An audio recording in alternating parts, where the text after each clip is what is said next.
somebody got in touch just to say, thanks, Alec, thanks very much for keeping that pod so short because there was nothing to talk about in that game. And somebody else said, no surprised you couldn't get in more to talk about out of that game, Alec. It was so boring, what have you. And this is people being really lovely, that take the time to watch my pods, whatever length they are, and then take the time to get in touch. And I really appreciate it. I love it.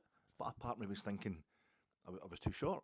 I was too short. No, but usually I'm really long. You know that I'm usually really long. This is after the Hearts game. This is the last post-match reaction pod I did because I was making your eardrums bleed because I've been talking for like an hour a night for the past 3-4 nights in a row. We had the preview pod for Pirates, we had the post-match reaction pod to the draw we got against Olympiacos, we had the preview pod for the Hearts game, and then here I was standing outside Ibrox after the Hearts game, and I thought, no, these guys you just give too much. You give too much of your time to this ranting and raving of mine. I'm going to try and get, just for the sake of saying I can actually do it, I can do a pod in under half an hour. I'm going to batter one of these out. I've always been promising it. You might as well get some sort of entertainment. You might as well have one part of that game against Hearts that doesn't drag on and drag on. So I'll do, but I found myself thinking, no, I could, I'm long. I'm usually pretty long. It's just the weather's a bit cold standing out here outside Ibrox and I called Sunday night, and I'm hungry. I know I'm always hungry. I'm always starving, but it was a Sunday dinner I was missing. The time of that kick-off, and I think 8 o'clock on a Sunday night. Absolutely brutal. So I was really particularly starving. I was under a lot of pressure. So I'd kind of... I'd circumvented my pod that night. It's not as long as it usually. It was a bit tense as well with the way the game had gone. If you're a bit tense, you kind of really. I'd cut it short, and in the wee bit I'd cut off the end, I realised I hadn't finished the bit that I'd set up at the beginning. There was a wee callback I was supposed to be doing. I'd done this whole thing at the beginning of that pod about jam, jam tarts were playing. Talking about strawberry. I don't actually like real strawberries, because they're a bit tart, and it was genius. It was absolute genius. If you've not seen it, get back on it. It was gold dust, or it would have been if I'd come back and I'd actually finished the point I was making, which was that Philip Clement, he's actually spreading. If you take like a jar of jam as your resources for the season, that's everything you've got to work with. As a football manager, and a loaf of bread, that's your season, and each slice is a game. Well, then Philip Clement perhaps is an expert. The jar of jam he's got is actually one of the wee tiny jars you get in a kind of twee, wanky cafe, where you get a scone and they give you some butter and a wee thing of jam as well. And he's got like a spoon that he's got to dish it out. I'm trying to say he's got his hands a bit tied behind his back with the situation at Ibrox over the summer and what have you. And he's managing to get like one kind of globule out of that jar and spreading it, just hitting the bit on the bread that gives it maximum taste. What I'm saying is he's doing the bare minimum. Deal small and feed it all, as my gran would have said. He's managing to spread what little he has across the course of a whole season. So these 1-0 home wins after having been in a European game, it's actually quite an achievement. And folk are saying he's not doing as well as he was doing last season. He's actually taking us backwards.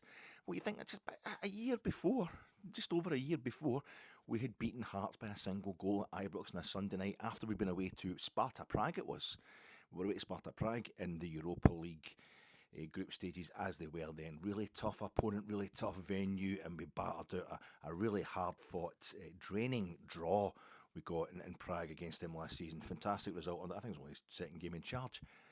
And then there we were playing Hearts the following Sunday at Ibrox. I know Hearts won in Europe last season, so it makes it a bit different. But Hearts scored really early in that game. If you remember, Lauren Shanklin with a beautiful kind of angled header. Was it a backward header? It was a great header. He scored. It wasn't quite as good as Jared Borghetti's backward header for Mexico against Italy and Owita in the 2002 World Cup, but it was a cracker. And we were right under pressure for the whole game. And then we missed a penalty. Tav missed a penalty, and we got another penalty in the 90th minute just to take a point. This game, Tav really under pressure, steps up, puts it away, and then we got another one. Was it Danilo? I think maybe stepped up and got the winner in injury time. So we'd won by the skin of our teeth. We'd turned it around and we'd won by a single goal, which is effectively what we'd done this time. Only we'd reversed the way we did it. We scored really early on in the game, and then it was a drag, just waiting for Hearts to equalise for the rest of the game, but it didn't happen. So eventually we've done the same thing over the course of the year. So isn't he going backwards then, Alec? He's not going any further forward. Well, when you think about how many players he had taken off him, the quality of players that we've brought in, or the lack thereof, the kind of work in progress that will become even more so over the course of the summer, then just staying still is actually a sign that perhaps Clement is a guy we should stick with. I'm telling myself this as much as you. There's a few things though, really, that pod should have been longer. It could be long. I could give you good length. I didn't talk about when I first entered Ibrox in that game. In fact, even before I left the house, it's been 2 weeks nearly. I've got a lot to catch up on here. It's 2 weeks of detail on that to give you, and I'm going to make up for the shortness of that last pod. But I was leaving the house before the Hearts game. And because Celtic were playing at Rugby Park, and you don't want to watch that. Well, I don't like to watch their game anyway, because I'm just going to get myself all worked up and get disappointed and what have you. But I knew they were winning 1-0. I thought, I'll no check whether Kilmarnock have equalised or no. I'm not going. But I was charging. Do you have these wee things with the earbuds, the pods for your earphones? You'll be able to see that. It's got, what number is it? 61. It's got there. Well, we won the league, Winners' Cup final, and that's how my mind works when I check my earpods. How much power's left in my earpods. I mean, like, for example, I opened them up yesterday to listen to something, and it was 72, and you go, oh, the year we won the Winners' Cup. You never think that's the year Celtic won 7 in a row, which at that point in time was actually the most anybody had won the Scottish title. We think this mythic thing of 10 in a row. Rangers and Celtic have failed 3 times between them to reach 10 league titles in the trot. And getting to double figures is always a really important thing in itself. It's really an iconic figure in itself, but it's also the most that's been done in Scotland. But in 1972, us winning the Winners' Cup did that slightly overshadow the fact, because before Jock Stein arrived at Celtic, the record was 6 in a row. Celtic won 6 titles in the trot. Early doors. Rangers had won. We'd won 9 across 10 years, I think. Motherwell's 1932 league title stopped us getting to 6, and then we won another 3 after that. But Celtic had the record to be 6, so big thing in 1972. I wasn't around. I was around, but I was as round as I am now. But I was only 2-year-old. I don't know if that was a massive thing then. The Celtic had actually got to 7. That would have been the target. That was the most MD had done in Scottish football, wasn't it? 66, 67, 68, 69, 70, 71, 70. That'd been it. That'd been the new Scottish record. But the Rangers winning only the second European trophy, let's put it that way, a Scottish team had won. Maybe that overshadowed it. So I felt really happy. And then earlier on today, I opened up and it said 67, and I felt really sad. But that's just the way it works, and the stupid, uptight Rangers fan. So that Sunday, I was leaving for the Hearts game. I was just check my earpods, because I might want to listen to something. Just walking to and from the car to Ibrox, and I noticed my earpods were at 98. And I wanted to charge them up to the maximum, but then I wanted to take them to 100, because obviously you take things up to the maximum, you feel as if you're ruining the battery, don't you? So I was wanting to just get to 99, which is, we won the treble, we won the league at Parkhead. It was, and 1899, we won all 18 league games that we played under William Wilton. So I thought it's going to be, I'll get up to 99, but it's just wouldn't move on for 98. I was sitting charging it when I was sitting avoiding watching the Celtic game and think I'm going to have to leave for Ibrox soon. So I just pulled it out at 98. I just pulled it out when it was still stuck at 98. Checked they just scored to make it 2-0. I thought that's just the superstition actually works. So I'm going to have to fulfil my promise of all the things I did mention for that Hearts game. I could have talked about the fact when I got into the game, when I got into Ibrox, I remember I was telling you the wee thing a few weeks ago. I was apologising for the fact that I went on at Jersey and I accused everybody who didn't like James Tavernier, every Rangers fan who doesn't like James Tavernier playing for Rangers, doesn't think he's the best right back at the club, of being racist. I watched that pod back for a couple of weeks ago that I did. It was a horrific mumble from me. I just brain fart. I didn't mean that. I was thinking about the boys with the SS flag. I'm just thinking that I was meaning to say there are some Rangers fans that undoubtedly who are actually racist, but they're very, very few of them. Like you get, all clubs have got a dozen or so proper racist supporters, but nobody at Ibrox. We see everybody as being blue or whatever. That's very much the case. But I got it all right. I tried to cut myself off because I was talking too much. Like I'm doing just now, and I got the emphasis wrong. And I was worried. The whole thing. I apologised for it via my own wee pod here, but I thought most folk will be watching Jersnet because it's got far more viewers. And if you're going to say something that stupid, that you're going to isolate yourself from the only support that you get on with in the entire football planet, make sure you say it on a pod with like 7,000 subscribers, so that as many as possible people can target you. But of course, most folk know me. They know I'm just stupid, and they knew not to take me seriously. But I was a wee bit apprehensive. Maybe somebody's going to take that the wrong way. And I walked up. I've got 2 flights of stairs, proper stairs to get. I'm in the front of the main stand there, the old Archibald Leach main stand at Ibrox. And there's 2. I love walking into the main stand. It's just a beautiful building, the most beautiful building in world football. And I'm walking up the first flight, then I got the second flight. There's also the wee additional flight, 'cause I'm in the front of the south stand to get a up to the actual vomitory bit. But just halfway up the second flight, Bill, fella who I'd bumped into just a couple of weeks beforehand, comes up to us and goes, "Remember, Alec, no racism today." You know, he was just joking and all that, but I'm like, this could more folk know than I realised, you know. And I was saying to Bill, I don't know what I'm like talking absolute bit, and I could see he's just trying to put me at my ease, if anything. You know, I really appreciate it, Bill. But I get inside, and next thing I'm getting punched in the face. I've got into my regular seat and everybody's waiting, it's got punched in the face, I'm getting kicked and all that, I'm getting, actually lifted me up, and I thought it was going to end up being, when Bill said to me, I thought, I'm going to be the opposite version of, what's his name, Edward Norton, in American History X, when he's telling the lowriders, the Aryan, the white supremacist guys in the jail, he's telling them they're no racist enough. You know, but luckily I'd had a shower before I left for the game against Hearts, and I get into boots, punches, everything. I'm getting picked up in the air, spat on everything, because we scored really early in the celebrations, proper Ibrox celebrations for that one. But then it dragged on, and I forgot to mention on post-match reaction pod about us hitting the bar. How painful we made it in the end. It was Cassin Weirjo, and things got a lot more painful for him. It was a bad ball from the guy who's going to win his the League Cup, the guy that played for Nottingham, Kieran Dow. You know, he's going to win his League Cup final. He's either going to score the winning penalty. It's went 9-8, and a few shots, a few penalties have been missed. It was a record length of penalty shootout in Scottish football, and he'll score the winning penalty, or he'll scramble the winner home in the 98th minute. You know, there's 8 minutes of injury time against 9-man Celtic, and that'll be him. He'll be an absolute hero, and usually feel rotten for having slagged him, and I stuck by him. It was him. He played a bad ball. It should have been a simple ball, which sent Danilo a bit wide right, and he pulls it back, and Cassin Weirjo knocks it on the underside of the bar, and it comes back out in a way, not even as close as Jeff Hurst's dubious second for England in the '66 World Cup final. It didn't even hit the actual goal line. It was outside it by a yard or so. But like, can we not just put this game to bed? And then it was the actual end of that game. It was all deep into injury time, 3 minutes of injury time. And we're kind of like 2 minutes, 40 seconds into it. I'm sure we're in the Hearts half, and next thing we know, they've got a long throw. They've got a throw in. You know, on the 3 minutes is up, and the ref's going to let them have the throw in, obviously. I don't believe this. And Craig Gordon's coming up, that kind of thing. We managed to scramble it clear as the clock hits 3 minutes. And remember, the clock's in the stadium. You can see that's the injury time over. Hearts have a shot. Kieran Dow, my hero, the guy you've scapegoated, castigated, my hero, I'll back him up. He comes out, arms in the air, spreads himself, and the ball hits off his chest or whatever. So they're claiming for handball. And just outside the box, but it's like standing there, and it's like 3 minutes, 40 seconds. The ref still hasn't blown the final whistle, because the Hearts players won't let them, because they wanted to go to VAR, they want an appeal for a penalty. I think this game's never going to end.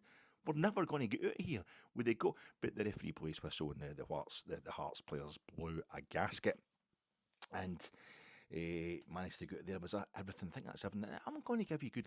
Sorry, that's a terrible thing to say.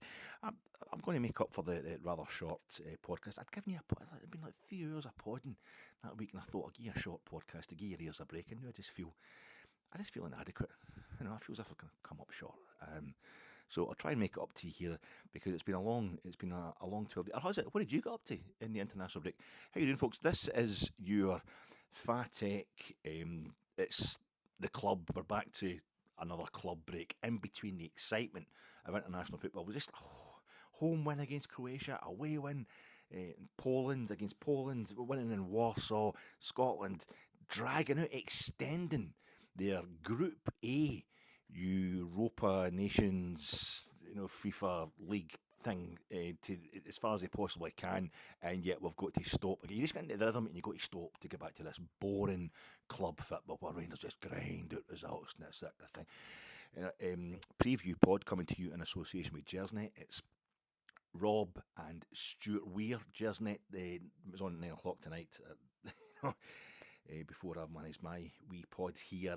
That's the preview pod for the Dundee United game, and I imagine there'll be looking back at boardroom goings on, promotions, etc. They've got everybody really positive at Ibrox. So check out Rob and Stuart. They'll do you a cracking pod there on Gersnet. The Friday 9 o'clock preview pod will be on YouTube anyway, if not on other platforms yet. And I'm also sponsored by Tesco's Tuscan inspired bean soup. Chunky Tuscan inspired bean soup. I just came across it by accident, and it was years ago. And this is an absolute. Usually, anything I get is get meat in it, greasy meat. I'm just pushing for the quickest heart attack stroke anybody could possibly get. But no, it's not happened quite yet. If Rangers keep playing the way they did against Hearts, I'll be fine for the rest of this season. But I came across this by accident. There's no way I would buy a veggie soup by choice, really. I get mixed up. I think I probably thought it was Scottish Broth or something. I don't usually go to Tesco. I'm more a Morrison's person, but anytime I end up in Tesco, it was Tesco Mary Hill. Watch it's kind of at the end of the aisle. They maybe tuck it away at the end of the aisle because I think it's about £1 for the chunky stuff, but it didn't used to be that expensive. But it's still pretty cheap for the quality you get. I absolutely love the Tuscan bean soup. It's just Tuscan bean, but it's Tuscan inspired, and I think what's happened there is, somebody from Florence or something like that's got in touch and went, "This you didn't make this you didn't make this in Tuscany. You didn't make this in Tuscany. Tesco don't give you it's Tuscany, no Tuscany. So in Tuscany, John Milton, the staunchest writer of all. They say John Milton was the last guy. No, Paradise Lost. No, Paradise. Even he's having a go at Celtic, even in the title. His big epic poems and stuff like that. He is supposed to be the last guy to have read everything. He read everything that was available. But just more and more books get printed after he was around. But he was Cromwell's kind of literary guy, so he's quite Oliver Cromwell. So I bet a staunch dude was on the late massacre at Piedmont. Is that the other one as well? He's got his problems with Rome, but he did the grand tour. He went to Italy. He ended up in Tuscany, and he went to meet Galileo. Milton met Galileo. That's a bit mind bending. No, I don't know why it should be. They're both around at the same time. He was in the area, and you just imagine, Galileo, who the Pope wanted to execute, but then had a stay execution. They kept him under house arrest for the rest of his life, just outside Florence, because he had said that the universe actually revolves around the sun and not the earth, which was a heresy as far as the Pope was concerned back then. But just imagine Milton going there and just giving it. I love Italy. Scenery's lovely and that, by the way, but I just have to say to you, Gally, or whatever you call it, Galileo, no. It's just, I can't be dealing with the Pope. I'm sorry. You think you've got problems with him, John? Wait till I tell you this. It's quite interesting what must have happened there. But it's got these things called black-eyed beans and flageolet beans. I must have thought it was Scottish Broth or something. The worst one of that is when you pick up, I'm talking as if I've just got beat off Celtic and I'm trying to waste time. I think it's been too much time between Rangers games, and it's all backed up. It's all got to come out. You're not going to get quality, so you might as well get quantity. That's what I'm trying to do here. But they've got these. I thought it was the worst one is when it's cream of chicken soup, and you're just pulling it off the shelf in your way past, chucking stuff in the basket. But you actually pick up cream of mushroom soup. That's the disaster when you get the rank soup, because they're quite similar looking.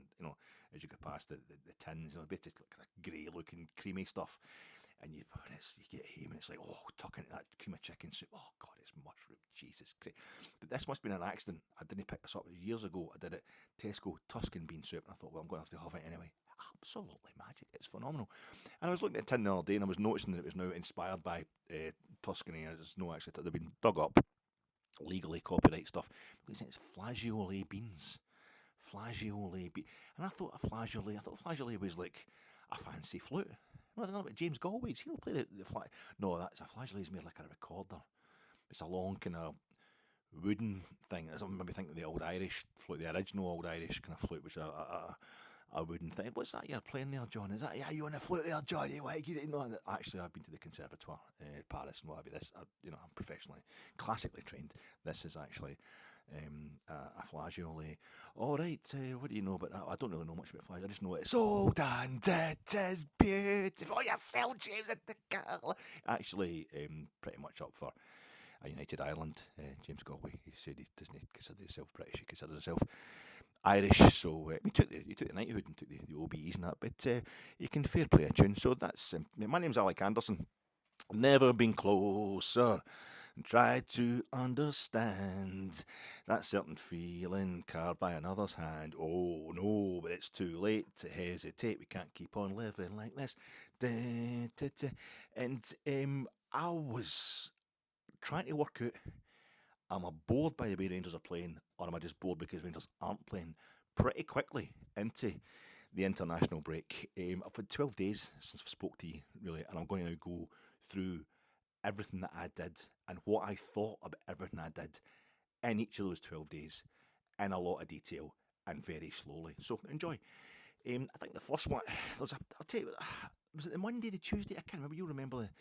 I'll tell you a story that was in the papers, and maybe you'll know what day it was and that. But one of the days I was just heading down the road. There's a house. I don't want to name it and get folk into trouble or attract attention to the lovely big new smashing house that's been built on quite a prominent Glasgow highway. But it's about a 10-minute jog. Or in my case, I just roll. It's downhill, so I can just roll myself downhill, probably 10 minutes if I get a jog on. And I've been passing it for years now. Well, it's the old house that was there got knocked down. And then you just notice, because it's on your usual route to Morrison's to get your WD-40. It's in there. It's got new houses getting built. There's new foundations going down, and I'm just arguing with my wife, saying, "No, I think it's going to be a block of flats." She said, "No, I think it's just the one house." And of course, it is just the one house. So it must be like cost millions. Folk with a bit of money. See a lot of fancy cars outside it now. I don't know how long it took, but if you get it built in pretty quick style, and hi, that's really interesting watching it coming together and that. Absolutely lovely, like brand new building material. The brickwork's absolutely lovely, lovely roof, kind of fencing all around it and that. And it's got electric gates and that kind of thing. Nice new trees and whatever, the granny flat, garages and all that. No, I spend a lot of time looking at it or anything, or they should get an ASBO or anything. But I pass it regularly. And I was walking past it the other day, and I just noticed that they've got, because they've got the fence around about it, and the 4x4s, I think it's Range Rovers, they've got private regies. They don't, you can't get into the postman obviously can't get into the letterbox, the front door, so it's one of these mailboxes they've got outside. Fancy little black steel mailbox on the black steel fence, and that's really nice. But they've put numbers on it, and I'm not telling you the address on that, but the numbers, it's more than double digits, the actual address, the number of the address. But they've done it in the kind of the ones you get in a plastic packet for B&Q that you stick on, and they're kind of like, they're uneven as well. And I'm thinking, why would you? You've went to all that money, all the expensive pick. And I caught myself thinking, why you did? And I thought, Alec, are you 90? I'm 55. That's getting to, that's closer to 90 than not. But I'm just, Alec, this is absolutely desperate. What's going through your head just now? Is this because Rangers are boring you? That game against Hearts, and you kind of take. Or is it because?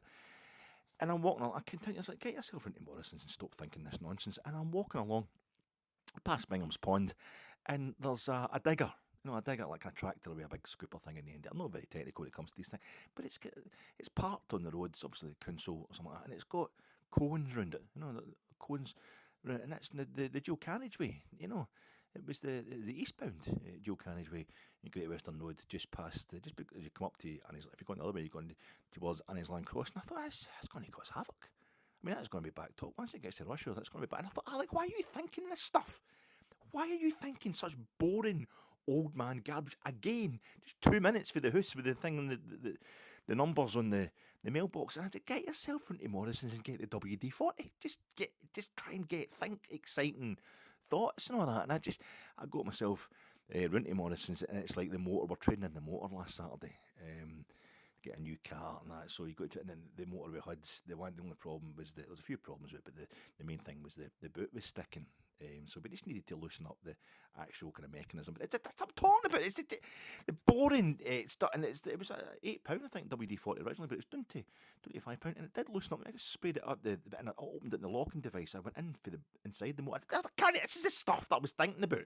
This is all I was thinking about for the last couple of weeks. This kind of stuff all the time. And when I got any more, I was coming out of Morrison's with WD-40. The wee bit with the papers, and the Morrison's and Annie's Land, this is. And Daily Records was still there, and you did the old thing. I'm trying to wake myself up, get out this old man stupor. This is what I need Rangers for. This is what it's the excitement in life. So I saw the Daily Record. I'll flip it over quickly. I'm not going to buy the thing. Just see the sports headlines on the back. Are we getting a mention? Oh, Derek McInnes reveals why he knocked back Rangers in 2017. I thought, oh. somebody else. Why Derek McInnes will be the man to take Rangers forward. He'll be the man that will lead them. I got a wee freeze on. I got a wee bit excited, a wee bit of a jaunt, a wee bit of, and I'm walking down, back past the Arrows and that, and I thought, Alec, that's a betrayal. This is not how you think. You're thinking, Clement, stick with the plan. It's going to be okay. We can't afford to be changing managers again. You think Clement's going to be okay. It's a long-term thing. We've got to stick by him. And you actually think the Derek McInnes thing is going backwards. It's the closest we can get to that kind of trusted figure. Somebody we think we should just go to in a time of need kind of thing. Almost like we did with Walter Smith back in 2007 when the Clement thing wasn't working out. Is it? No, the Clement, oh my God, it's a Freudian slip. The Paul Le Guen, the French France, quite close to Belgium. So I don't know. I just thought Derek McInnes, it's no anywhere near in Walter's league, but he's at Ibrox all the time. He played under Walter. He has actually played for Rangers. Walter Smith didn't play for Rangers though when he was a player, and yet he's the greatest manager of my life. So it doesn't work out that way. But I felt a bit arbitrary, but I thought it's a wee excitement, it's a wee free one, just change for change's sake. So I'm not sitting here trying to say that I'm against the idea that basically he'd help us beat Celtic. Derek McInnes would know how to beat Celtic, you would imagine. No proof of that whatsoever. That he could. I mean, he has beaten Celtic, obviously, with Aberdeen and with Kilmarnock. But, and you think, he gets more resources at Rangers, so he'll be able to do the same. But he's no different pressure at Rangers. Not like the European stuff. I like the fact that, Paul Le Guen was the same. He could win in Europe, and then, so is Derek McInnes going to be any good in Europe? I don't know, but I get it. I get why folk want things changed, and that was preying on my mind. But I did go to the Scotland game.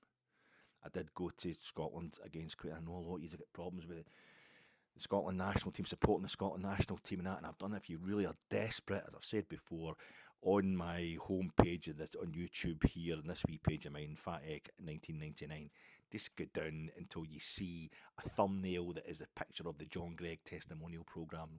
Rangers versus Scotland. That's what I've called it. It's Rangers versus Scotland, or Scotland versus Rangers. It was a Scotland select that day, John Gregg's testimonial back in '78. But the cover does show you John Gregg and a picture of John Gregg and an illustration of John Gregg in a Scotland jersey, a picture of John Gregg in his Rangers jersey with the trophies that he's won about him, and a picture of him, an illustration of him in a Scotland jersey. And that kind of sums up the argument I'm trying to make and all that. But anyway, it's a whole long thing. But we'll not get into that unless you really want to. But why I personally support. If you don't want to support Scotland, don't support Scotland. Nobody's forcing you. It's my local national team. I'm going to go along and support them. I get that certain folk are a bit. That's just life, I'm not going to be a snowflake about it. Anyway, Scotland, I was delighted, absolutely delighted with the game against Croatia, and I knew we were going to win. I don't mean I knew it. You don't know anything, but in all the years of watching football, the one thing I can at least pick up is a vibe. When things are going a certain way, you can see stuff happening. I think this feels, Croatia, I know, went down to 10 men, but Scotland teams of the past would have, the recent past, that wouldn't have made a difference. That would have made it even more embarrassing when they beat us on the night, or we couldn't beat them. But the way that campaign had been going, that was at all the home games. That was the third of the home games in Group 8. I just know we're going to score here. We're going to score, even though it was getting late on, and we did score, and it was like, this is good. And then we go to Poland, and we're playing in Warsaw, and I'm watching that game live on YouTube. Michael Stewart co-commentating, or taking over the commentary, but I'm watching that live, and I'm thinking, no, if I was a neutral and I was watching this game, I think that team in dark blue is going to win this. Even when Kenny McLean, it's a really unusual feeling to have when I'm watching Scotland. When I'm invested in the game, obviously I'm invested 10 times more when it's Rangers than I am when it's Scotland. It's a different kind of investment. But I'm very protecting my own emotions. I'm an absolute nightmare. I'm away from 2 minutes after the game's finished. I can be very, very optimistic. I can be very kind of sober about stuff. But during a game, I'm always fearing the worst because I'm emotionally invested. I really care. I care too much, so I get that way. Oh, it's coming disaster. It's coming disaster. No, I'll talk a lot of absolute crap, or I'll tweet a lot of crap if the game's on the telly and I'm watching the house. I'm a nightmare to sit next to the football when I'm watching one of my teams, so it's very rare that I'll actually express any confidence. But Kenny McLean missed a chance if you watch the game. 2 minutes into injury time in that game in Poland, we needed a win. We needed to win. And he nods the ball. It's a fairly decent chance. He can nod the ball over the bar, and he can nod it into the top corner, really. Even at that point, I thought, no, there's still another 2 minutes injury time to go. We're going to score. And then John Souttar plays the ball of the century, the cross of the century for big John Souttar. Big soapy to the back post for Andy Robertson on the occasion of his 80th cap for Scotland to bang in the winner, and Scotland extend their campaign. The top flight. Scotland have still never been relegated in the Nations League. We're now in the 4th edition of the Nations League. I think that's an achievement. And the way it's come about, this will bear fruit in respect to Rangers. Don't worry about it. I want to feature some Rangers players along the way. Steve Clarke, I know a lot of Rangers supporters have got problems with Steve Clarke. As far as I'm concerned, all things are even with Stephen Clarke. Whether he was, shall we say, going on about it a bit much, or going on about it in a particularly overly dramatic fashion. When he was sick, he was basically abused for being a Catholic, which is abusing his entire family. You imagine his mum and dad, whatever. It's horrible that time at Ibrox, and I was just trying to distract for the fact his team had just been pumped 5-0 in the Scottish Cup replay by Gerrard's Rangers. Maybe he was, but he's entitled to, and what he was saying was all true. It's an absolute disgrace. And one thing I'll say for Rangers supporters, it's not happened again. That kind of thing hasn't happened again at all. I think the Union Bears learnt the lesson for that. There was a political cost to pay for that. Anyway, Steve Clarke does the whole bye-bye Rangers thing the last day of the season. If Gerrard hadn't arrested fucking players that day, as I was protesting before the game, I've arrested too many players. We need to finish this season a high, even if we can't win anything. Even if it's the last day of a season in which we won't win the league. Let it come on, be as you get the bye-bye Rangers thing for Steve Clarke, which he's totally entitled to do. That's it. We gave it out, you take it back. And Clarke is a prick in the best possible way. He represents, he embodies what Scotland are. What our history is in international football. He matches it. That's what we need. We need somebody who's knows how bad things have been, feels it, and is able not to get carried away in any way whatsoever. Has a kind of a positivity that doesn't come out as hype or hysteria. It's just keeping going and learning despite all the brickbats you're going to take. And I think it's working really well. He took us into a campaign, Steve Clarke. Alec McLeish was in charge of our Group C campaign in the Nations League, the first season of the Nations League. Albania, Israel, hardly anybody at these games. So Rangers fans like, we're no welcome at Hampden, but you can take a whole stand, But that's not the case now. That is not the case because the stands are filling up. And we got to the top of this group, and that was it. We get promoted to Group B, which meant Steve Clarke goes in there and takes charge of Group B. But at that point, Big Ek has lost 3-0 over in Kazakhstan. Bit of disaster. Struggled to get past San Marino. He gets a sack. I'm going to try and speed this up, sorry.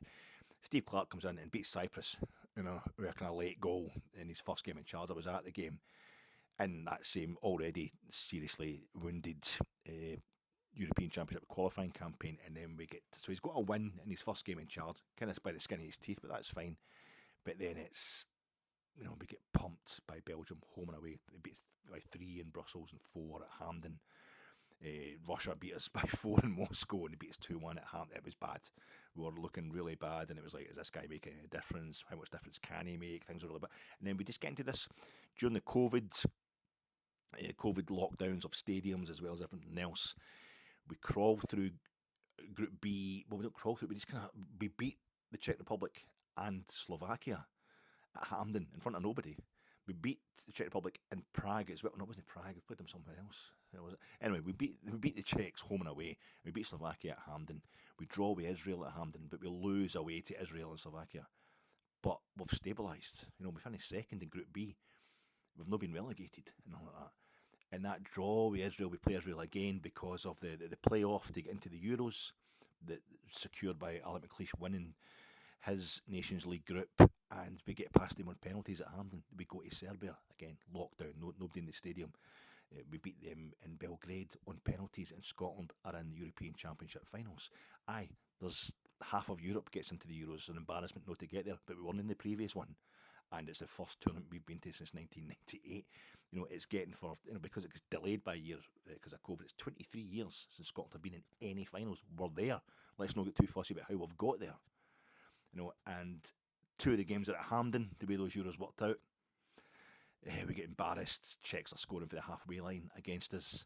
In the first game, the Croats have got us well beaten early in the second half in the last game. In between times, we got a great draw against England at Wembley, but that's our home stadium and our second home, Wembley. So the other stadium that Scotland play at most often, that area, the Wembley Stadium's technically moved from the Empire Exhibition Stadium.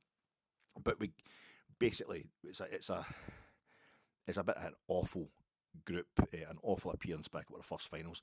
But we go into the World Cup qualifying 2022 World Cup qualifying. Never going to win the group. Take a battering off the Danes in Copenhagen, but it stops at 2-0. And then we end up finishing second in the group. We beat the Danes, albeit they're already through. We can take. Sorry, I can't help explaining everything because I've been at half these games. I'm quite invested in it. I just enjoy my football. But we finished second and we lose in the playoff to Ukraine. But we finished second in a qualifying group. I see, like, not a Nations League, an actual qualifying group. That's something not been done for a while either. And then we go back at the Nations League. The Irish, they gob us in Dublin, but then we beat everybody. Armenia home and away, Ireland and Ukraine at Hampden. We draw away to Ukraine and Poland, and that's it. We've won Group B. We're in Group A. We're in the top flight of the Nations League, which is quite a thing for Scotland. And then we have the the next Euros qualifying campaign, and we just fly through it. Absolutely bar it. Scott McTominay scoring every game. It's magical. And I'm at the game where we beat Spain easily. And that's the only game Spain lost at any stage of the Euros. They win that Euros, but Scotland just beat them easily at Hampden. Totally controlled them. Had them losing the plot. Rodri, the Ballon d'Or. This guy just got the Ballon d'Or. He's losing the plot that night, just complaining about Scotland. This is what we need. This is what we need to do. If you don't have the footballing talent, have the tactical talent to shut the game down when it's required. And we actually go over to Seville and score a fantastic goal that's disallowed for the most tenuous of reasons. It's a Fat Egg podcast. You can't complain that I'm not talking enough about Rangers. I am talking about Rangers. Sorry, I know you'll feel cheated. I usually talk about Rangers. I am talking about Scotland, but it's related. So we go to the Euros, Euro 2024, and suddenly there's 500,000 Scots there. They have been going to these games 4 years beforehand, 6 years before, and there's 25, 30,000 going to the games maximum. Where do all these people come from? So you get this whole thing of, oh my God, we get beat 5-1 off Germany. It's the hosts and the Germans in Munich in the first game. We just didn't turn up at all. Froze on the night. Fight and draw against the Swiss, who are really decent. They blew away Italy, the holders, in the knockout stages. And then we lose to a 100th minute goal against Hungary in the last group game, which puts us out. And it's, that's just typical Scotland. They find a complicated way to go out. We've not been in it. That's only the second tournament we've been in. It's in a quarter of a century. And it's a proper foreign tournament this time. It's a proper, we're away in another country. And I think what you see what we've done in this Nations League campaign in Group A, expected to get gubbed in every game. Poles beat us with a 97th minute goal at Hampden in the first game. But they've got Lewandowski scoring from that night as well. And then we lose, we take the lead in Portugal, and it's only 2 minutes from the end that Portugal beat us. Ronaldo gets a goal. He scored a few goals for folk. We lose to the Croats, took the lead in Croatia. We've only lost by a single goal in any game that we played in that Group A, even though it was the first 3 games. And then we draw with Portugal at Hampden. John Suter has a great game. Ronaldo storms off the park in a huff. And then it's Croatia at Hampden. We beat them 1-0, and then we go to Poland and we beat them 2. And it's, we're going to play. We're almost getting to the quarterfinals of the Nations League, and we're almost into the pot 2 for the World Cup seeds. And we're going to play Greece now in the playoff in March, and I'm really looking forward to that. But Scotland have still never been relegated in Europa League. This is all really under Alec McLeish, but then taken over by Steve Clarke. And you look back and you think, no, there's too many Europes and UEFAs and nations and what have you, but the championship, the Euros, the European Championships in the summer, I'm now looking at it as the case is more, we didn't get eliminated from the Euros until the very last minute, until the 100th minute of the very last game, until the last possible stage. No Scotland team has ever got out a group stage of a major finals, World Cup or Euros. In many ways, it's the longest we've lasted in any tournament. And I think you can apply that same rubric to what's happening with Rangers. I now see Philip Clement, and I said this at the time last season, in fairness to me, I did say it this time when I was doing my Jersnet post-match reaction pods, when he got us back up to the top of the league in February, March. Can we just mark this moment and appreciate what he's done to get us there? Because as soon as he doesn't win the league this season, he'll be castigated as a failure. And he was. A lot of Rangers supporters just went right off and, we chucked the league. Well, we chucked it under Michael Beale, and the guy got us back up. You got a few of his players, you got a few of his own choice of players, 3 players in January, and ends up we're getting too many key players injured and he couldn't sustain it. But I basically, that's the way I see things with Rangers just now. If we can accept how bad the general picture is. There's people going to Germany to follow Scotland during the summer who'd obviously never been to a football tournament in their life and were expecting Scotland to go there and go to the semis, and just thought it was a kind of customer service thing, starting to complain about it. It's garbage. It's been garbage the entire it's been garbage for the Scotland international team since the 50s. The 30s didn't go to the first couple of World Cups. Who knows how we would have got on the first 3 World Cups? Who knows how we would have did there? Scotland was, when there was 5 football nations in the world, Scotland was the best. But it was called the home internationals. Then Scotland have been massively underachieving for a century, basically, and it's a massive embarrassment to me. It's one of the biggest bugbears of my life. There's no need for it, as far as I'm concerned. The amount of time we spend talking about football, blah blah blah, the amount of energy we put into it, we should be achieving much more than we do.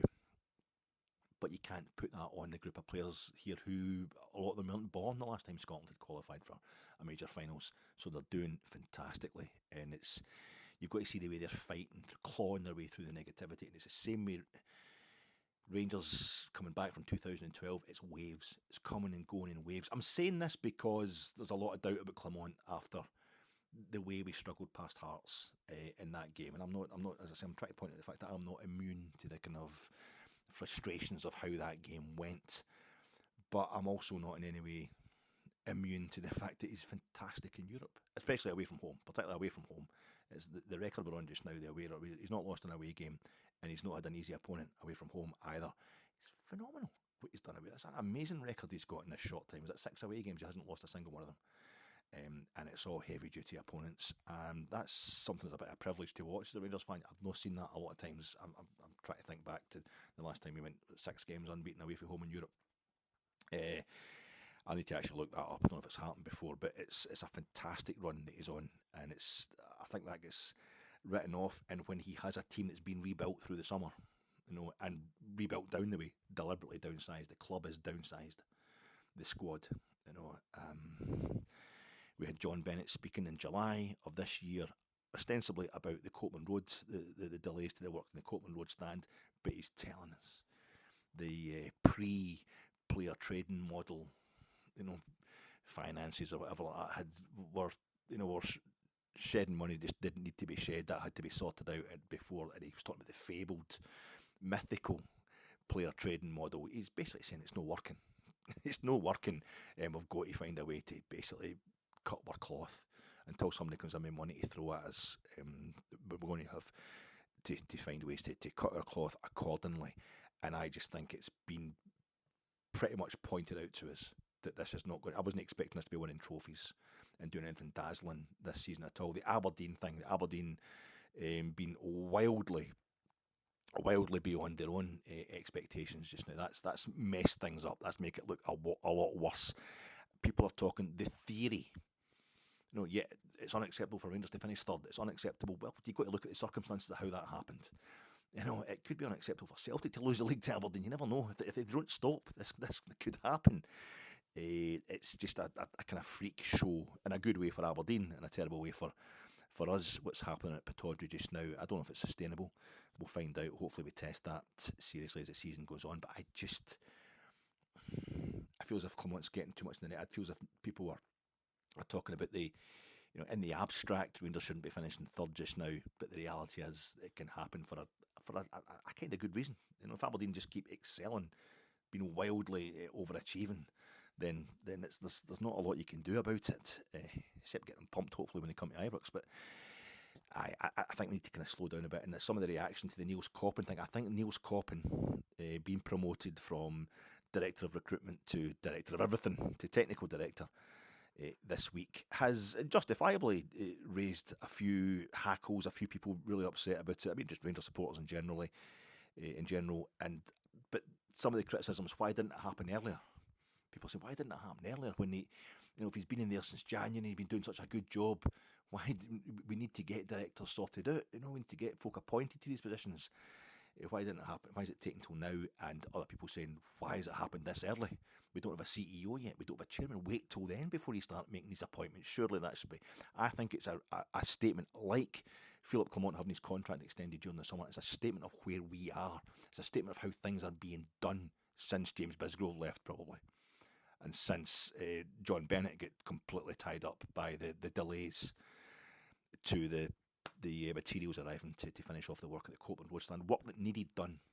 And I think directors or a board, whoever many of that board is left, that didn't properly care about Rangers and the way we need them to properly care about us.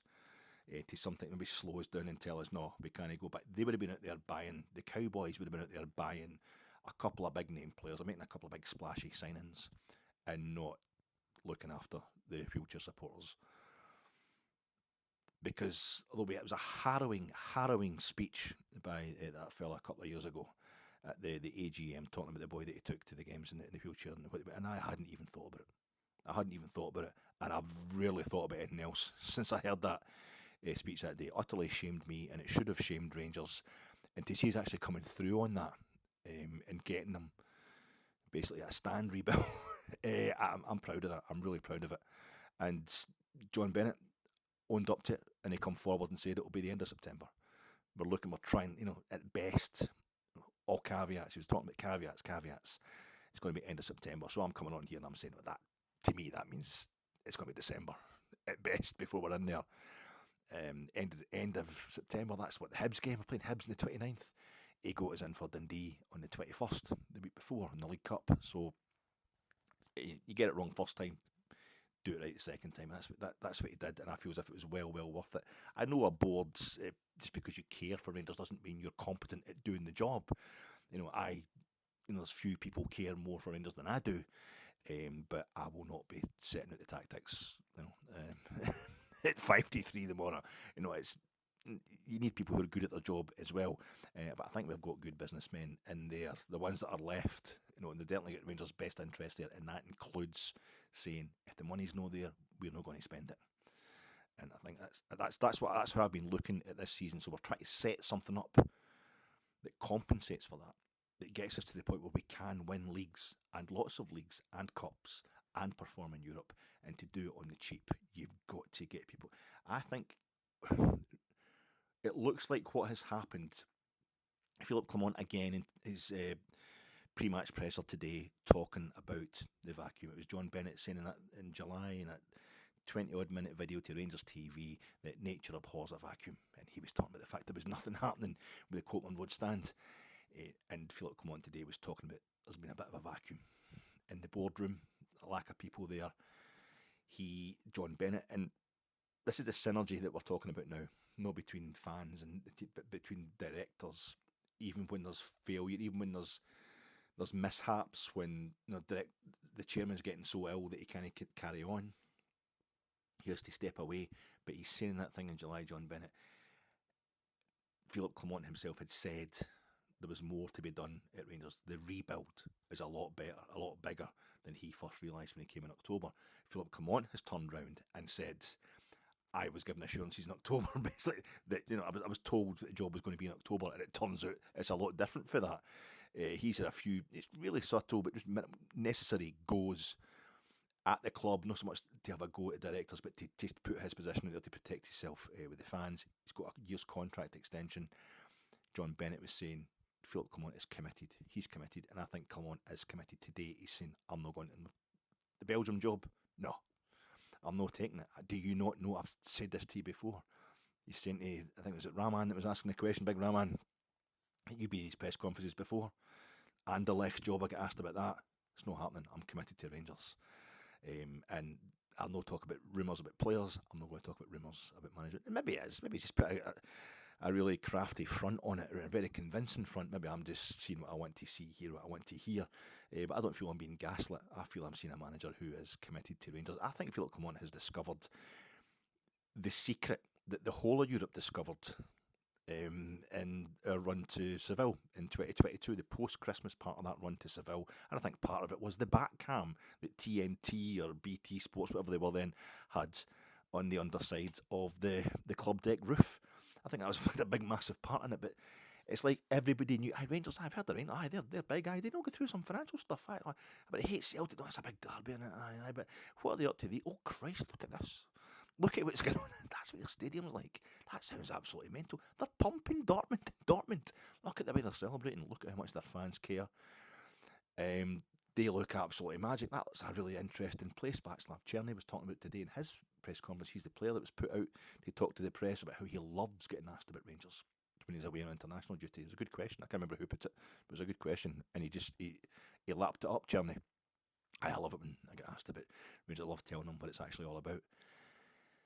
People are talking about us all across Europe, and I think Philippe Clement, a guy who's managed in Ligue 1, he's in Monte Carlo. That's him, and Mark Hateley's never left Ibrox, by the looks of things. He was in Monte Carlo. He was playing for them as well, playing for Monaco, and he's like, no, this is what it's all about, being here. And I think Clement has a look about him like a guy who's discovered. Now, if you're cynical about Clement, if you think he's a chance or a gaslighter or whatever, you can say, he just knows he's owning a good thing. He'll get a good wage and all that. He'll not get sacked because we don't have the money to sack him, and he can spin it out. Yeah. No, I think he's past that point. I think they've made his money already. Even just winning 3 Belgian titles, 2 of them with Bruges, going to Monaco probably sorted him out. He had a decent playing career as well, playing 38 times for Belgium and stuff. Apart from anything else, he knows this is. Steven Gerrard knew players. Well, Clement, not quite the same level as Gerrard, but he's played Euros, played World Cups. Belgium, good level. Serious contenders. He's from a player's point of view, he's lived it, he's been there, he's done it. Won league titles in Belgium, won cups in Belgium, and did the same as a manager as well. As a manager, he's 3 successive Belgian titles with 2 different clubs, across 2 different clubs, and even did no bad in Ligue 1, just Monaco up the money and up to their ambitions, and he was a victim of that, but a casualty of that. But I think he's come to Ibrox and he's thinking, this is mental. These guys don't realise what they've got here. This is absolutely phenomenal. I'm sticking around here. I want to. It used to always be the English players that get sent off in Old Firm games. It was always the English players. They couldn't handle it. It would blow their mind. You get the odd Scottish player getting sent off in Old Firm games as well, but it'd be Terry Butcher and all that. Terry Hurlock. They just, what's going on? Chris Woods. It would blow their minds because they're coming for the outside. There's Geraint and McCoist grew up in that. They're putting the boot in and what have you and know how to win these games. They're not going to get themselves sent off. That's a cop-out. They can possibly avoid it. And we blow the minds of people who are not expecting it. They think they're coming along here to Scottish football, whatever. Clement absolutely loves it, and to me it looks like he is in. He's totally in it, and I feel as if Koppen, another Belgian, they can only rub off on each other. I don't mean that in a physical sense. That's not a picture. I do like Clement, but that's not an image. I need to get rid of that image in my head. But I feel as if they'll be able to communicate in a certain way. That's, I think it's Boardroom stuff. If that's a reference for folk my age, Anfield Boardroom stuff, where it's almost just mucked in together. And we're going to sort this out, and whoever pops out on top with a contract or the job as manager or whatever, that's fine, but we're going to push this club forward. And I feel as if there's a vibe coming off Clement of, I need to future-proof this club. There's nobody around. There is no CEO. We've got an interim chairman. There's no director of football. There wasn't up until Wednesday or whatever. We need, even if I'm going to get the chop by Christmas, I need to do what I can. I can't help myself as a professional, as somebody who knows how a club this size should be run, trying to put stuff in place, and representing. And stuff has come across his desk. He's saying it shouldn't come across the desk of any Rangers manager, any manager of a club that size, and that's obviously going to get a bit of that pressure's going to get taken off him. Koppen, everybody's saying, well, he's still doing recruitment. How is he going to cope with all this? He's just a glorified scout. I think he's obviously proven in his time in the Eredivisie and now Rangers, short time, that he's done enough to be of a certain level. But I think it's more an acknowledgement, like the contract extension that Clement got, of what he's been doing, how things have been going, how things need to get done short term, rather than maybe any particular long term plan. But Alec, what's the point of having a director of football who's supposed to shape the strategy of the entire club, and from a footballing point of view, if it's going to be short term? I don't know how short term. let's get really painful about this, okay? It's been a while since it's over nearly 2 weeks since I've done a pod, so just let me go a bit crazy here. I just let me go a bit crazy. Christ. Oh, it's that fucking view from the terrace. Passion. It's going to go a bit crazy here, get a bit wacky. I mean, let's just. My cousin, it's actually my dad's younger cousin. I've not got any brothers. As the oldest, it was just me and my wee sister when we were growing up. I was the oldest of the grandkids of that side of the family and what have you. Anyway, my dad's Ayrshire family, he had younger cousins, Tom and Niven. Tom and Niven, these boys, Tom and Niven, are brothers. They were wild certainly compared to me. A few years older, I thought they used to come and got to the point they come and babysit us. That was good fun. They used to send me to the shops for things that don't exist. You can. It was good times, but I loved them. I just thought they were brilliant. I just idolised them because they're like a tattoo. You know, the days where tattoos weren't trendy, you know, and they're in gangs. Whatever their mates would come in, what have you, and then they'd be going for fights and that with other gangs and stuff. I thought they were brilliant. So they moved to Blackpool because of mum and dad split up. So Tom and Niven down to Blackpool with my Aunt Louise, and they come back up. Niven come back up because he did the tatty picking, the farms in Ayrshire. It was all you could make money during the summer picking tatty. So Niven comes back up to do the tatty picking in the summer. So he comes to stay with us, and I was just in my element. I was just you couldn't get a break from me. I was who are you fighting next and that stuff. And he said, "Well, have a listen to this." What was music wise, and it was Never Mind the Bollocks. Here's the Sex Pistols. By that point, this would be about 79. I'd be about 10 years old. I'd already bought my first single, which was Dance Away by Roxy Music. I've told you that before. You know, I don't know what it's a nice wee song, Dance Away Roxy Music. But I just don't know what I thought I was getting into. School discos were starting. I was still in primary school, but yeah, Brian Ferry. I knew a smooth star when I heard one, even at that age. But then Niven's like, "Don't let your mum and dad hear this," and they were out, and he sticks on this LP, and obviously you get the frigging in the rig and all that, and oh, that's all dirty stuff. What they talking about? That's disgusting. But it was actually Pretty Vacant. The guitar work at the beginning, the intro to Pretty Vacant, this is mind blowing. I absolutely loved it, and that's me. Right? I'm into Sex Pistols. I'm a punk. You know, I think I carried a safety pin with me or something like that. You know, for like 6 weeks. I'm a punk. I'm into punk. No, I'm totally punk. And I think by the end of the year, I remember maybe 2 years before that, it was Grease was on at the cinema. John Travolta, Olivia Newton-John. Everybody at primary school was into, Grease, fantastic, mind-blowing. I went to cinema to see it a couple of times. The Regal and Sockets, absolutely brilliant. Get the album, the soundtrack album. Get leather jackets on, get your hair combed back, and get into a dance troupe. Guys doing synchronised dancing in the street. It's got to be the hardest thing I have ever seen in my life, you know. And then next thing, about 2 minutes later, I went to the Sex Pistols. Never Mind the Bollocks. Absolutely phenomenal. And that was the way it goes. When you're that age, you're getting about all the 10 to about 15, 16. Every single kind of musical taste you have. I remember being in Scarborough in 1983. And so I'm 13 years old, just going to turn 14. And you're going on holiday with mum and dad, and my aunties were there, my auntie and uncle were there, and my gran was there. So we're going to see the Crankies, pretending I was too cool for it. We went to see the Crankies at the Winter Gardens or the Palace Ballroom, whatever it was. You'd go and do all the shows, you know. So loved it, absolutely brilliant. Yeah, I think we're going to see Cilla Black once as well. Mum and dad, it's a bit crap. It's just brilliant. She's a show and stuff like that. And then one day, my dad and my uncle were having a pint or whatever, and they're saying the barman just said, "It's going to be 10,000 mods arriving tomorrow." I said to my mum and my auntie. And I'm like, "What's mods? What are mods?" So you'll find out tomorrow. Didn't know if it was true or not. The next day, 10,000 mods turned up in Scarborough. The mod revival had been going for a couple of years. And I remember, 77, must be 79, is a mind-blowing year. I think I also got my mum to go to John Menzies and Sockets and get me Too Much Too Young. You know, the specials. Special AK, you know, the EP, you know, there's a song of contraception. That way to no, it's brilliant. Can you got to get me? Mum, all right. I knew the two-tone thing and all that, but then the mod, my dad's telling me, my dad had been a mod basically in the 60s.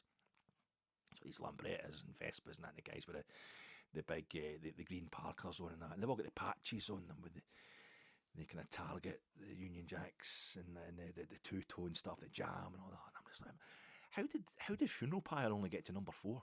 And it's the, Rick Buckler and Bruce Foxton, the one they actually get to, they jammed on and continuing the jam stuff. It was phenomenal. One of the greatest songs I've ever heard. I think it's more and more powerful. Anyway, it's like, I remember having like a year where I just listened to Snap. That's like your greatest hits with the Jam. And eventually I bought, a few other albums and that, but it's loved, absolutely adored it. And then 1982, I think, well, it'd be the year before, I probably Susie and the Banshees. I heard Susie and the Banshees and that, and just they were amazing. They were phenomenal. I was buying Susie and the Banshees t-shirts and that, and I was in Blackpool or whatever, along with my Kiss Me Quick hat and that kind of stuff. I thought they were phenomenal. Still do. I love Susie and the Banshees to this day. John McGeoch's the greatest guitarist of all time. You're welcome. The rest of the world from Scotland. Absolutely phenomenal.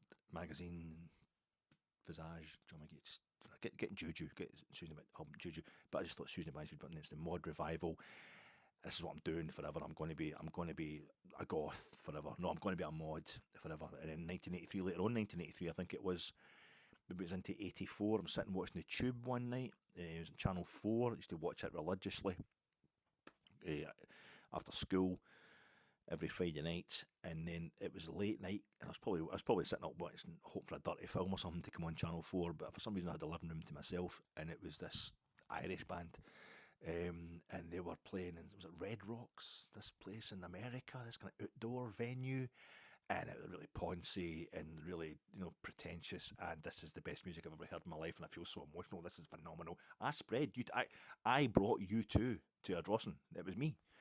I don't think anybody else had been. They're probably doing something more interesting in the Friday night. But I remember buying that album the next day at John Menzies. The actual the album. I've still got it down there. And going and telling my pals about it, and it quickly spread through the school. And there's a whole story about the bus was going up to the. To see U2 in Glasgow, but I went to see Rangers against Inter Milan instead, and that was me. I went European football rather than concert going. But anyway, I eventually got to see U2 in 1987, and that was me. I never bought it. I'd bought every U2 single, imports and everything. The only one I couldn't get was A Day Without You, A Day Without Me, and I got all the albums, everything, absolutely everything, on vinyl, up until and including the Joshua Tree. And I just stopped. I went to Joshua Tree tour. I saw them in the SECC. It was really, really average, and that was it. I never bought another thing that they ever did. I never listened to them again, really, by choice. And it's quite wild, but it was intense. And the point I'm trying to make, really painfully sorry, is it when you are that age, 1985, I went to see the Smiths. So a guy goes to Davy Austin, a good guy for Ardrossan, he'd sat behind me in O-level maths for O grade, second, third and fourth year at school. He got me through my maths exams, Davy. He was in the Merchant Navy or something like that as well, good blue nose. And he's just a few, 4 or 5 is for the school tops. He's like, I've got his tickets for the Smiths at the Magnum Leisure Centre in Irvine. Do you want to go and say, all right, it's the Smiths. It was the actual Smiths. And it just blew my mind. You don't have to do. I slag folk for liking Coldplay, but that was the same thing with U2. You're at that age, you're kind of 14, 15, whatever, and it's like, oh, it's really dramatic music, it's really emotional, and it's these kind of baroque, almost camp, emoting emotions more than anything else. All these feelings, it's love, it's intense, it's mythical, it's it's spiritual. You're right into all that stuff. Oh yeah, feeling it, and then you hear Morrissey talking about nearly getting a hand job, and you're thinking, this is my life. It's like down to earth. This is what life's like. It's phenomenal, and Johnny Marr kicks the edges ass. Not John McGeoch though, but you get into something and you decide at that age, this is it. This is what I'm into for the rest of my life. And then 6 months later, it's something else. You're setting yourself a plan for the rest of existence that you can't see out for 6 months because there's too much reality coming at you. The reality as a kid, as a teenager, is the music that's out there that's so good, and you're so emotional physically, and whatever. You get through so much stuff that you're just going to go for any music. And it takes you a few years to realise, unless I was into my kind of late teens, into my early 20s, if it's good, it's good. Opera, R&B, whatever. If it's good, it's good. And I'm going to get into it. And I feel as if Queen, I never really get properly into Queen, and politically, I know they did the apartheid South Africa and what have you, so they're a bit dodgy that way. But I think I got to single this thing called Love. It was a kind of pastiche of kind of rockabilly. Again, I was at primary school at the time. Oh, Mum, see that video, where he's wearing all the leather gear, the studs and all that. And women are just hanging off him in that video. That was he's the quintessential heterosexual man. Look at the Mauser he's got on him. We didn't know any days. Just didn't know. The adults didn't know. Never mind the kids. But everybody loves Queen. You can't toe tap and stuff. Absolutely brilliant. But I never really get properly into them, but it should be One Vision. That's the song I should get into, because Rangers and Celtic fans will say yes, it's because Rangers are teenagers just now. Rangers are only 12 years old, as far as because they're at that age you were at, Alec, where all music was changing your life on a monthly basis. But Rangers are infrastructurally, the Rangers didn't die, of course, but infrastructurally, we went. The insides, the organisation of the club was totally ripped out. And that is getting built up, and it's coming in waves. Like Steve Clarke getting gubbed in a lot of his opening games with Scotland, then seeing me hit rock bottom with 2 European Championships. He's been bringing it back and dragging Scotland forward with that kind of consistency. And I think it's been the same with Rangers since 2012.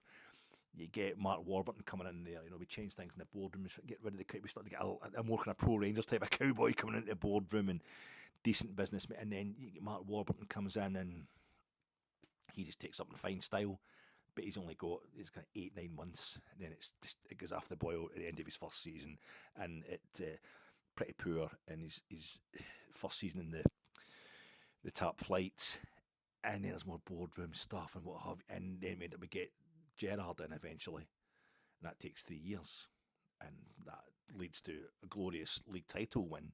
And then he's got to go, but he gets headhunted, and that's okay. And Gio kind of gets a European final, absolutely unbelievable.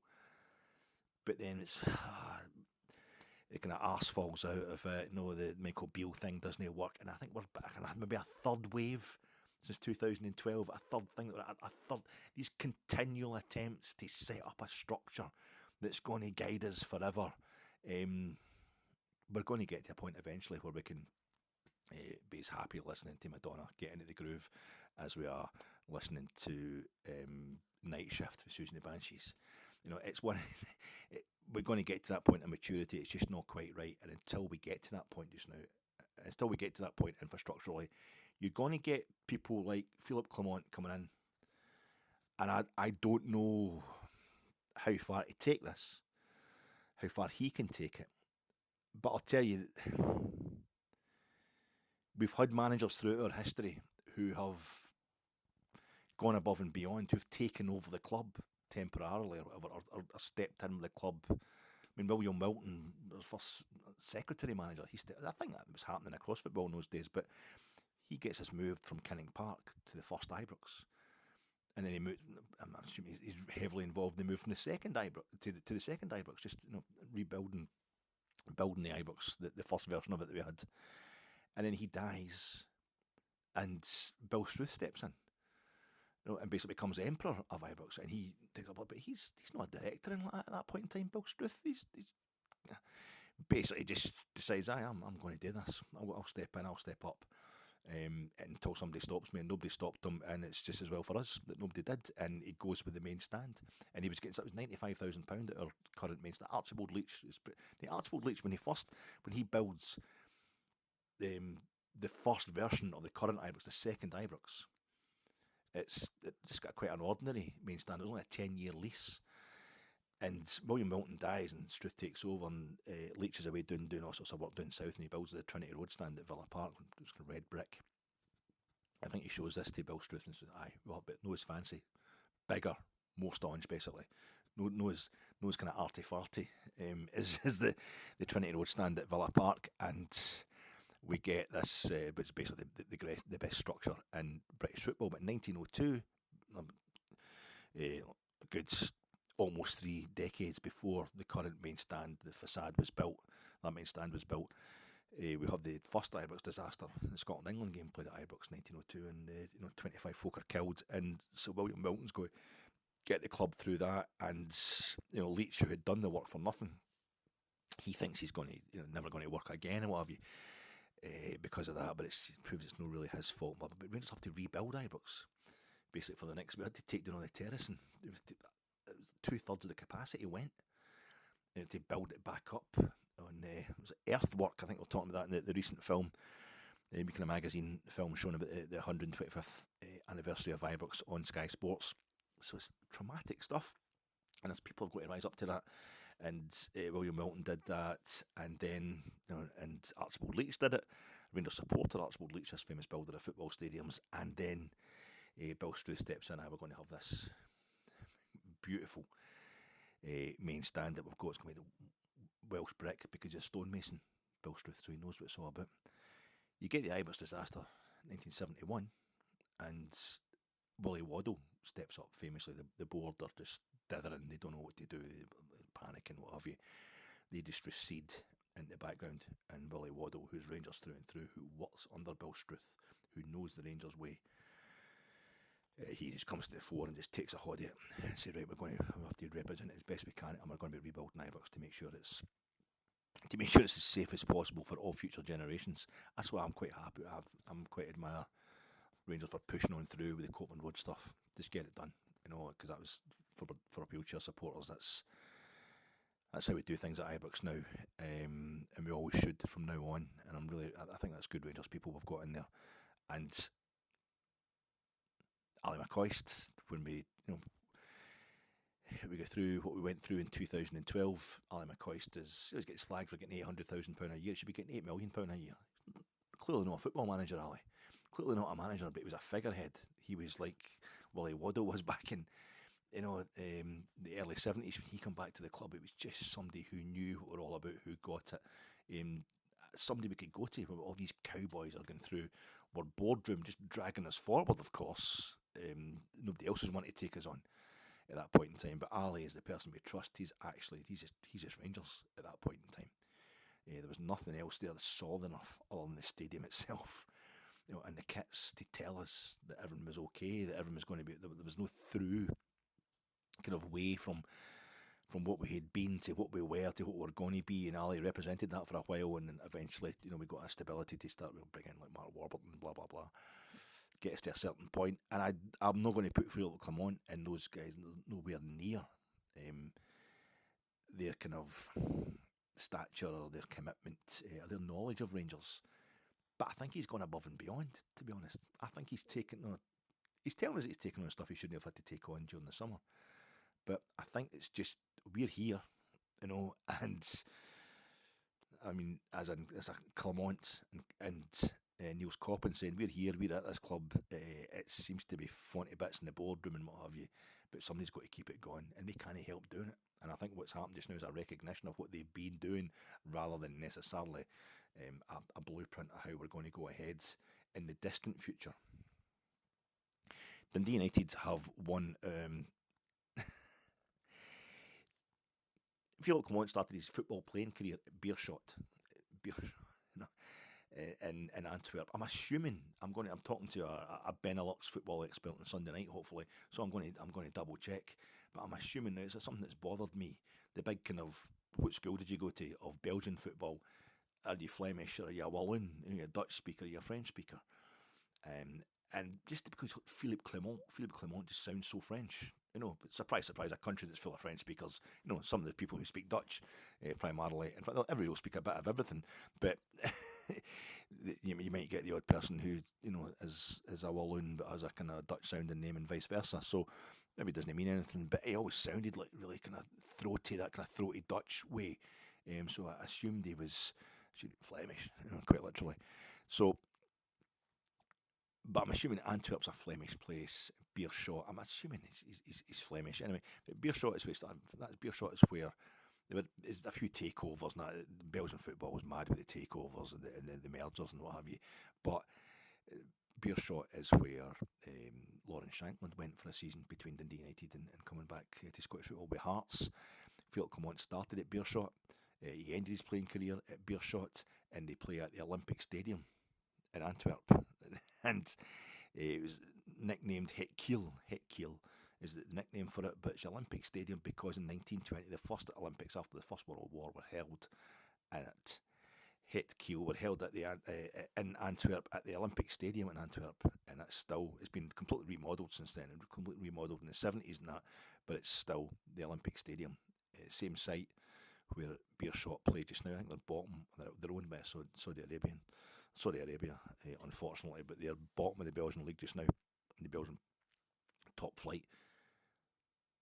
But that stadium, there's a rumour. It's known for a fact that Archibald Leitch, the architect of Ibrox, went over to Antwerp in the build-up to the 1920 Olympic Games, and it's thought, it's unconfirmed even by Simon Inglis, the greatest stadium expert on the planet, whether Leitch actually built one of the stands that was there for the Olympics. But if you go into the Beershot Wikipedia page and then you click on the hyperlink to the Olympic Stadium, Olympisch Stadion, whatever it is, the stadium, it comes up with a shot of a picture of the stadium just now, and below that there's a wee black and white pen pick of the stadium for the 1920, what it looked like at the 1920 Olympics, and the stand across the park has got a big tower on one side of it that's got a wee kind of pediment in it, like the main stand at Ibrox, which has one at each end. It's in Antis, that's the pillars, but it's, that tower, that block effect. If you look at the original main stand when you're at the game tomorrow and just look at each end of it, it's got the big square kind of tower, and you compare it to that picture. You can do stuff on your phone now. It's very similar. It's very much the same shape, and it's maybe a connection there between. I may be stretching that a wee bit, just slightly tenuous, but it is a connection between the traumas that Rangers have been through and in our history, and a man at the centre of some of those traumas, and a man who's been at the centre of the trauma we perhaps went through this summer when we realised we didn't have half as much money as we thought we did, and it was going to be a poor Rangers literally going into this season. Sorry folks, I'm just talking far too long. It's been a quite emotional week, all the stuff that's going on with Koppen, but vacuums, nature abhors a vacuum, and we're trying to fill those places. Václav Černý, what a studious, humble, articulate young man, must be speaking like his fourth language or something like that. So polite, but so intense. It was lovely listening to him today. He comes across so well, so focused in his press conferences. I think Nadim Bajrami is the same. The two of them are away on international duty with the Czech Republic and Albania respectively during the week. They're back and hopefully going to maintain their recent form, but very cerebral team we are just now, and I think we have to be. I can see a plan under Clement. I can see what he's trying to do. I can see it slowly coming together. We're not conceding any goals at home, really. We are winning all our home games domestically. Dundee United are the only people we've beaten away from home domestically, but I say we're phenomenal in Europe away domestically. It's not as if there's nothing there. It's not as if there's no signs that of Rangers improving, or that there's no markers being laid down. All the best Rangers teams I have ever seen struggle to have straight wins after European midweeks, and that's what Clement has done this season. Those boring, dragged out 1-0 wins that are painful to watch, like against Hearts. Well, you've got a great result midweek before that in Europe, so I don't have a problem with that. I say with a team that's been rebuilt. But if Dundee United were to put 2 or 3 passes tomorrow and Motherwell were to hammer Ross County, we would finish up 5th. We'd finish the day 5th in the league, I think, wouldn't we? Yeah. So, yeah, as always, we're just one slip up away from a crisis, as always. And what have we got tomorrow? We've got, according to the presser today, the big news, of course, or the kind of confirmation that Kassan Joe is out. We might never see him again. The way the manager's talking, it's had to talk to Feyenoord. When you got to go and talk to the parent club, you know it's bad. It's an undiagnosed, unspecified as yet knee injury. Don't actually know the extent or the nature of the injury that he picked up. A really innocuous incident playing for the Netherlands under 21s against England, but it's going to be long term, so I don't know if a fellow who's on loan and he's played for us at right back, left back, centre half, as the manager was saying today. He's played in those positions already this season. That means Tavernier, Balogun, Sterling, Proper should all buck up, because that guy was ready to take all the positions. I think at one point, the they should be stepping up to take over. But it gives us one less option, and he looked like a cracking player, Casimir Joe. And first and foremost, just feel really sorry for him. An absolute shame. He was devastated. So all the best to him. Hope he gets over it a lot quicker than expected. Ross McCausland didn't. He went over to the Northern Ireland party for them. Not the party that they had for the celebrating. Congratulations to Northern Ireland. They finished top of their group in the Nations League and got themselves promoted. But they beat Belarus at Windsor Park and they drew away with Luxembourg. But Ross McCausland arrived at the camp with a foot injury and they sent Michael O'Neill sent him back. So the manager was talking as if he could be available tomorrow, as if he's going to be okay. Cherny and Bajrami, good stuff for Albania and Romania, Albania and the Czech Republic, and they'll be at starting tomorrow. Surely, you would imagine. Hadji got 90 minutes versus Cyprus. The manager was really happy about that because the last time he went away in international duty, he got 90 minutes against Cyprus. He got a man of the match performance, I think, set up a goal as well. But the manager was complaining, this is for Romania, the manager was complaining that the last time he went away with Romania, he didn't get any game time. So what was the point of that? And in the same breath, he just said Conor Barron travelling with Scotland, but not getting any game time didn't matter because he was getting great experience. And he is older. Yanis Hadji, but it's quite interesting. That's quite funny. Ridvan, we played a midweek. We played the players who didn't go on international duty played a behind closed doors friendly. Ridvan, did he play one half of that? I think the manager was saying, and so he'll be in the squad for this game tomorrow, and that's good to know. Cortez, really positive news, says Philip Clement, and you go, oh, he's going to be starting tomorrow. He's back training with the rest of the squad, says Philip Clement. Mr. Positivity. Fair enough, he's back, he's nowhere near back in the squad. He's just getting back to training with the rest of the squad. That's Mr. Positivity. He was talking about John Souttar's fantastic cross for Andy Robertson over in Warsaw for the winning goal over there, saying how it doesn't surprise him because he's seen John Souttar working on his game, improving his game in the weak points. Oh no, I don't say weak. I mean working points. Players don't have weak points with me. It's working points. Always positive. He may be on a bit of a euphemism treadmill, as they say, but he's on his. It's one of his working points. John Souttar. I hope the big man starts tomorrow. Yeah. Who else? I haven't mentioned anybody else. No, I think that's it. Excuse me. Enough players there to be dealing with. Hadji coming back in could be interesting. Nobody mind seeing him, giving him a shot at 10. I'm assuming Tom Lawrence isn't going to be around anytime soon.